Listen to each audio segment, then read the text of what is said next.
আকাশবাণী কলকাতা। বিচিত্র সংবাদ, সংকলন ও উপস্থাপনা সুদীপ বসু। সম্পত্তি বলতে 2 একর জমি। 2 ভাই মিলে চাষ করে রুজি রুটি জোগান। যখন ফসল ফলে না তখন ট্রাক চালিয়েই টাকা উপার্জন করেন। তবে চাষের জমিতেই যে অমূল্য রত্ন লুকিয়েছিল তা এতদিন ঘুণাক্ষরেও টের পাননি। অন্ধ্রপ্রদেশের কুর্নুল জেলার জন্নাগিরির বাসিন্দা বয়া রামাজাইনালু। পেশায় কৃষক তিনি। মাঠে লাঙল দিতে আটকে ছিল এক বড় পাথর। কাদামাটি মাখা ওই পাথর দেখেই মনে কেমন সন্দেহ জেগেছিল কৃষকের। জল দিয়ে ধুয়ে তাই এলাকার এক স্বর্ণ হিরে ব্যবসায়ীর কাছে নিয়ে গিয়েছিলেন। বহুমূল্য হিরেটি বিক্রি করে নগদ 12 লক্ষ টাকা এবং 5 তোলা সোনা পেয়েছেন তাঁরা। লাখপতি হয়তো খুশিতে পা পড়ছে না 2 ভাইয়ের। তবে চাষের জমি বিক্রি করবেন না বলেই জানিয়েছেন। স্থানীয় সূত্রে খবর, এই মরশুমে এখনও পর্যন্ত 42টি হিরে মিলেছে বিভিন্ন চাষের জমি থেকে। দিব্যি জমে এসেছিল সকালের ঘুমটা। আচমকাই মাথায় ঢেলে দেওয়া হলো এক বালতি ঠান্ডা জল। তার থেকেও অদ্ভুত লাগতে পারে যদি সদ্য ঘুম থেকে তুলে কাউকে ফেলে দেওয়া হয় পুকুরের জলে। হ্যাঁ, এরকমই এক অদ্ভুত প্রথা চালু আছে ফিনল্যান্ডে, যার নাম ন্যাশনাল স্লিপি হেড ডে। প্রতিবছর 27শে জুলাই পালন করা হয় এই প্রথা। প্রচলিত বিশ্বাস অনুযায়ী রোমান সাম্রাজ্যের হাত থেকে বাঁচতে 7 জন খ্রিস্টান আশ্রয় নেন একটি গুহায়। সেখানে তাঁরা ঘুমিয়ে থাকেন প্রায় 200 বছর। সেই থেকে ফিনল্যান্ডের লোকেরা মনে করেন এই বিশেষ দিনেই বেশিক্ষণ ঘুমিয়ে থাকার অর্থ 200 বছরের ঘুম ডেকে আনা। বর্তমান সময়ে অবশ্য তা পরিণত হয়েছে মজাদার এক নিয়মে।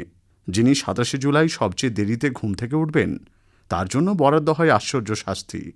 হয় তাকে ঘুম থেকে তুলে ছুঁড়ে দেওয়া হবে পুকুরে, নতুবা বাড়ির সদস্যরা তাকে স্নান করাবে ঠান্ডা জলে। 2004 সালে তৎকালীন রাষ্ট্রপতির স্বামীকেও ভোগ করতে হয় এই শাস্তি। রাস্তার গা ঘেঁষে কয়েকশো মিটার দীর্ঘ নিচু পাঁচিল, আর সেই পাঁচিলের পেছনেই লুকিয়ে রয়েছে আস্ত একটা শহর। সেখানে যেমন অজস্র ঘরবাড়ি রয়েছে, তেমনই রয়েছে গির্জা, যীশুখ্রিস্টের পূর্ণাঙ্গ মূর্তি, সরু সরু পথ, পাহাড়ি গুহা এবং সমাধিক্ষেত্র। তবে মজার বিষয় হল, এইসব বহুতল ভবনের উচ্চতা বড়জোর 1.5 থেকে 2 ফুট। মার্কিন যুক্তরাষ্ট্রের অ্যালাবামা সেন্ট বার্নার্ড অ্যাবে গির্জায় গেলেই দেখা মিলবে আশ্চর্য খেলনা শহরের। লিটল জেরুজালেম বা আভা মারিয়া খ্যাত এই খেলনা শহরের নির্মাতা মাইকেল জোয়েটেল ওরফে ব্রাদার জোসেফ। 2 দশকে প্রায় 5000 ধর্মীয় মূর্তি গড়েছেন জোসেফ। 1932 সালে জেরুজালেমের মিনিয়েচার প্রতিলিপি তৈরিতে হাত লাগান তিনি। 4 একরের এই খেলনা শহরে তিনি বসান Saint Peter's, Babel tower, Viking টাওয়ারের প্রতিকৃতিও। আজ সেটি অ্যালাবামার অন্যতম পর্যটন কেন্দ্র। পৃথিবীর আরামপ্রিয় এবং অলস প্রাণীদের তালিকায় অন্যতম নাম বেড়াল। আর এমন একটি প্রাণীর কাঁধেই যদি দেওয়া হয় রাজকার্য। হ্যাঁ, শুনতে অবাক লাগলেও সত্যি।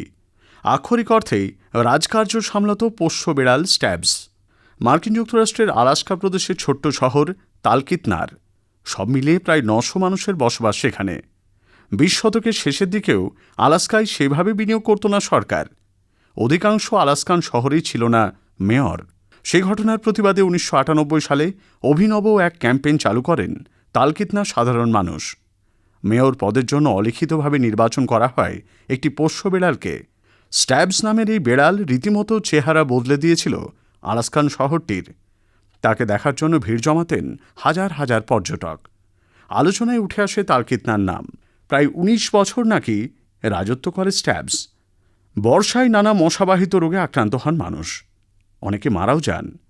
তবে জানেন কি, পৃথিবীর এমন একটি দেশ আছে যেখানে কোনো মশা নেই, এমনকি সেখানে পোকামাকড়, সাপ কিছুই নেই। দেশটির নাম হলো আইসল্যান্ড। প্রতিবেশী দেশ নরওয়ে, ডেনমার্ক, স্কটল্যান্ড, এমনকি গ্রিনল্যান্ডেও যথেষ্ট মশার উৎপাত। নেই শুধু আইসল্যান্ডে। আইসল্যান্ডের আবহাওয়ার সঙ্গে আসলে খাপ খাইয়ে নিতে পারে না মশারা। এখানকার হ্রদে মশারা বংশবিস্তারের সুযোগই পায় না, কারণ বছরে 3 বার হ্রদগুলো পুরোপুরি বরফে পরিণত হয়।